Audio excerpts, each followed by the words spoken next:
So my plan for finishing this guitar is to have a bright red body and a clear wood finished neck. So here's my plan. I've taken the body and I have used 220 grit sandpaper, folded up, and I have sanded all over the body so it's relatively smooth using the 220.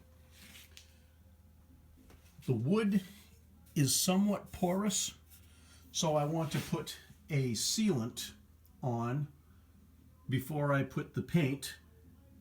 These are all water-based paints, and then I'm going to put a gloss urethane on top of the paint, and I'm going to finish off with a wax surface on it. And even though all three of these materials are water-based and should be compatible, I haven't used them together before.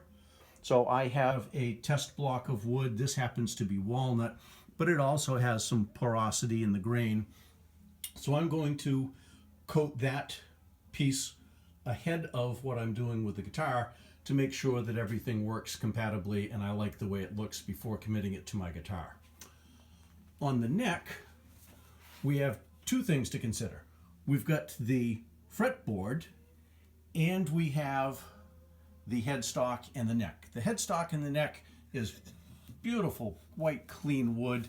So I'm just going to put a satin polyurethane finish on that.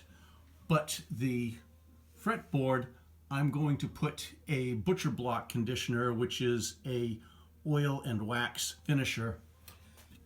And I'm going to use blue painter's tape to mask off. I'm going to mask off the fretboard first, put the polyurethane on the clear wood, and after the urethane is cleared and dried, then I'll mask off the clear wood, exposing the fretboard, and I'll give it several coats of the butcher block conditioner. What I like about the conditioner is it can be applied as often as you want. So whenever you change strings, go ahead and rub a little bit more on. It'll protect the wood and make it look that much nicer. So that's my plan. That's how I'm going to approach finishing this guitar. To make handling the body easier while painting, I took a strip of plywood that was narrow enough that it would fit into the neck socket. I drilled a hole in it. I've got a screw. I lined it up, started a hole, used a drill with a stop on it to drill a pre-hole. Then I'll just put the screw in, tighten it up, and that'll give me a handle to hold on to the body while I'm painting and flipping it over, and a hook so that I can hang it from one of the pipes that's overhead in my basement while the paint dries. All primed, and I'll sand it before painting. So I decided to paint the body, and I wanted to show you what happens when you put paint on a body using a paintbrush. If you have a spray booth and you're really good at painting, that's marvelous. But if you're like a lot of us and you've got a paintbrush and a can of paint, this is sort of what you can expect to get. It's a really pretty guitar, but I refer to this as a 5-foot guitar. From 5 feet away, it's beautiful. But if you come in close, what you can see in here is you can see all of the little brush marks.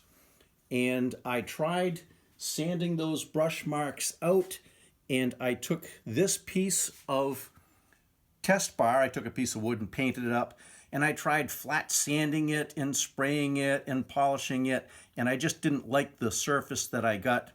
So in the end, I decided to go with a as painted glossy surface with polyurethane over it, and I'm just going to take it and apply a wax to it, and that will be it. It'll be a good 5-foot guitar. The neck came out a little bit nicer.